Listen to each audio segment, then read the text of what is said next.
The 3 layers together.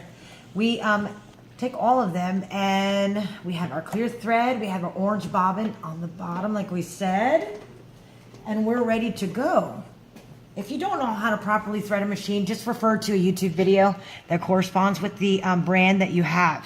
So we simply start sewing. You will have to push the,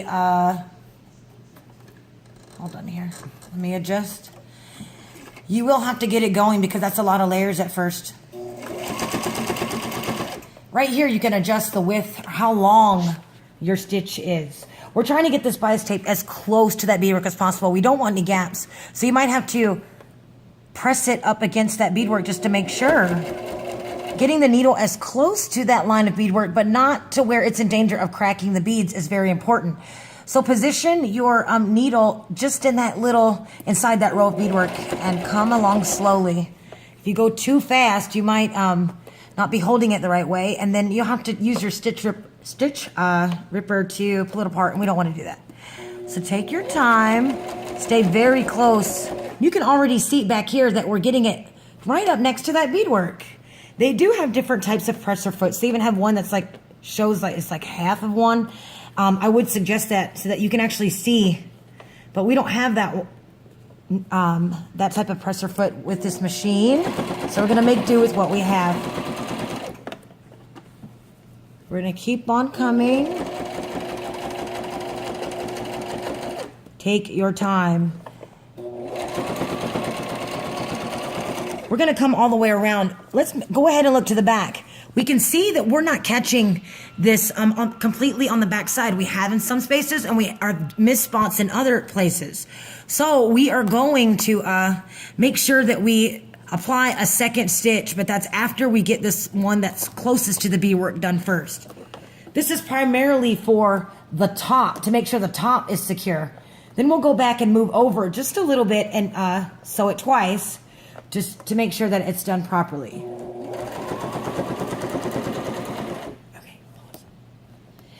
In this area, we have to be careful because this is a used outfit, and when you're taking off bias tapes, we might have gotten a little too rough with taking off our bias tape, and it just creates a weak area. See here? We're not going to cut it off because it's sewn in down here. We're just going to leave it. Leave it in there, tuck it in, and sew right over it. And it's just because as time goes on, as you add a fringe layer afterwards, you're going to want to make sure that you have as much of a lip here as possible so that it doesn't get any more weaker. Okay, we're getting close to the bottom of this side. Bear with me here.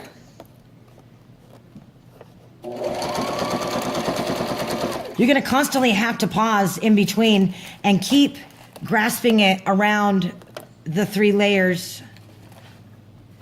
Also make sure this end down here is pulled straight so it's not getting hung up.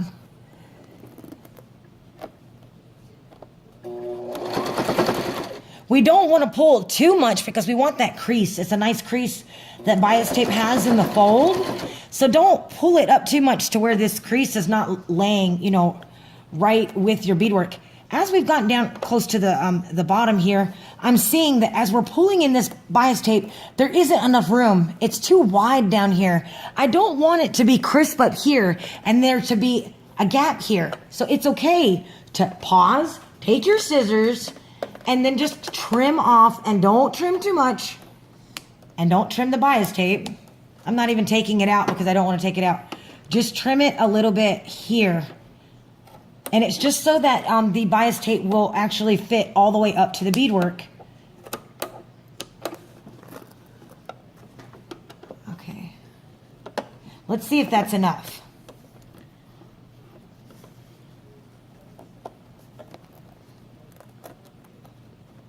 Make sure if there's any frayed edges like this that you push them forward so that they're not showing underneath the bias tape. You can catch them with the lighter and singe them later, but then you might singe your bias tape. So just go ahead and tuck them all in. And then that sewn edge will seal it right up. Take your time. Now you can see there's no gap. So there are no like cut and dry. Sometimes you have to, things are gonna have to be adjusted. So now before we come all the way to the end, we pause at the end of the beadwork Go ahead and hit that backwards button and go backwards just a few to give you some more room. This is a very crucial part. We will take the bias tape and we will, to the corner, we're going to take the bias, come across the bottom, and create a fold. It's a crease that is in the corner to get that point. If you have a hard time holding it firmly, this is where fabric tack is a great time. If you need to, throw a little fabric tack here and here, and hold it, crease it, just dab it just a little bit, and see how it already holds it. I don't have to hold it secure. That way it doesn't slip away from the edge of the beadwork because we don't want any gaps here. So let's go ahead and continue sewing. Oops, I made a mistake. Don't forget to put your pressure foot back down. All right, now the pressure foot's down and we come forward. We're in that corner. Don't take it all the way. Hit the reverse button, come back to that corner. Lift your presser foot and rotate the side drop. Pull this crisp. We don't want any gap here either. So now we pull it nice and firm and tight. Make sure it's not overlapping the beadwork, but that it's not, no space there either. Put down the presser foot and then continue in that corner. Don't get too close to the beadwork because you could endanger your needle of cracking the beads and then breaking your needle. It got stuck. As we get near the corner here, we're going to do the same exact thing. Open up the double fold bias. Fold it in the new direction that you want it to go. Fold a crease to create that pocket for that corner. If this isn't, like we said, hard for you to hold, see how it's already moving around? Grab the fabric tack. Throw a little bit right here like we did before and on that corner.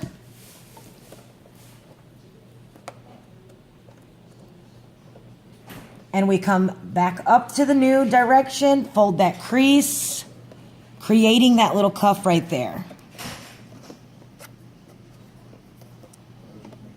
Make sure it's not rolled up because you want that crease, that fold, to be right on the edge of your side drop. You don't want it to be rolled up and then see, it won't be nice and crisp. That's very important on a project. Now see, look, I don't even have to hold it and it's held in place, it dries clear, and it is so you can sew right through it without it gumming up your needle. Fabric tack is really an amazing product.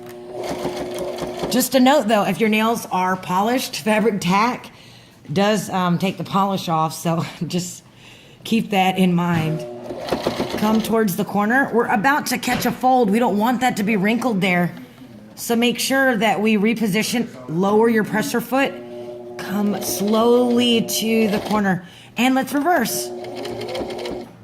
Stop there, lift presser foot, turn the side drop. Now we are about to come up the last side, making sure everything is in line. We're right up to the edge of that beadwork. Let's slowly come forward. I think we're overlapping the beadwork. We are. So that's a good way for us to show you. We overlap the beadwork, so we don't want to do that. Go ahead and pull your string out. Cut it on the razor blade on the side. Grab your seam ripper. Open up the bias. Break that thread right there. You don't have to take it all the way out to that corner. Careful not to cut the bias. That's all we did. We just went over it a little bit. So now that we've taken it out just far enough, come back to your machine. Make sure your threads are all pulled out of the way. Lower your presser foot. Lower the needle so that it doesn't move around. Now we can get our bias tape into position. Now that we're not overlapping or right to the edge, let's try this again. Go nice and slow. And take your time. You don't want to crack a bead or break your needle. You want this to be, nice and crisp.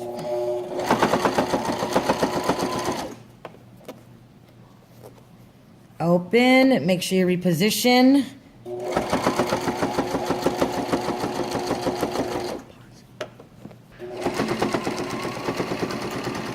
So now we're coming up to the top of the side drop. Some people refer to this beaded piece that's on a men's northern traditional outfit as a side tab. I call it a side drop. Side tab can be used too, but now that we're to the end, we took it all the way to the end. Go ahead and lift your presser foot, cut your string on the razor. Have your scissors nearby. Go ahead and cut it, the bias tape, at the top of the project. Okay? This will be attached to a belt later on. But first, it has to have fringes on it.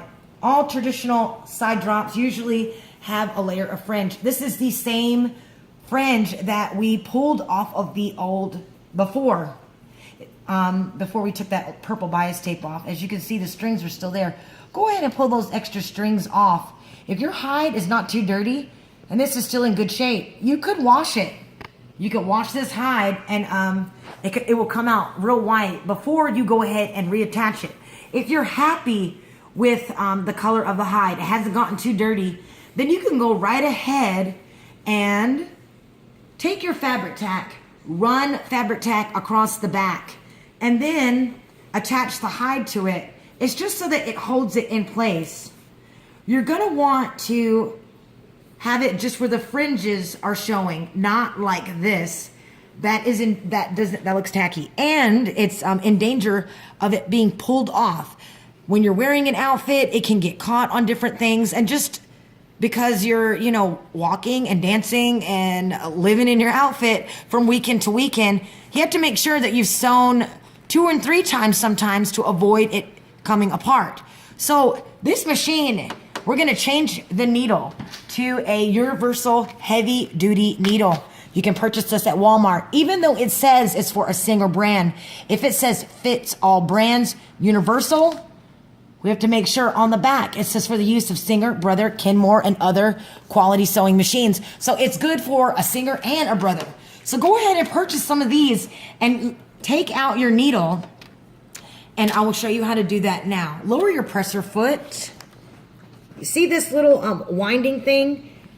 You do have a tool that comes in your bag, this bag right here.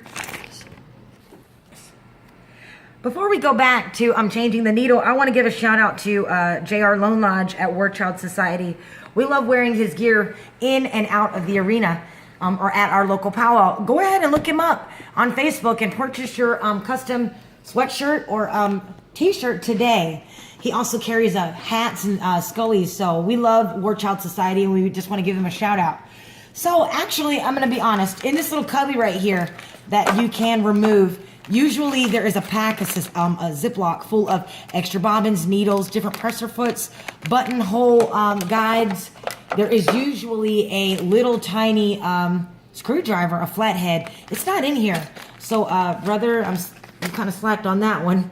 It could be that this is a returned item. It's hard to say. So just grab a dime. We're grabbing a dime. This is just like any screw. Put the dime in the slot and pull it towards you. We're going to unwind this. This loosens it up. Now that it's loose, we've removed this needle. This needle is good for regular sewing, straight stitch, and some zigzag stitch as well. Only with light layers. Since we're going to be sewing through multiple layers, including hide, we went ahead to Walmart and purchased universal needles. Needles vary in range by number. The higher the number, I believe, the bigger the needle. So it's more heavy duty. It will go through multiple layers more easily. The lower the number, you would use a more lightweight fabrics, and if you're going to just go through 2 layers. So instead of using the dime to tighten it back up, just wind it away from you. Righty-tighty, lefty-loosey. Okay, now we're going to rethread. Rethread it according to the way that your machine is supposed to be thread. We didn't catch it on the back.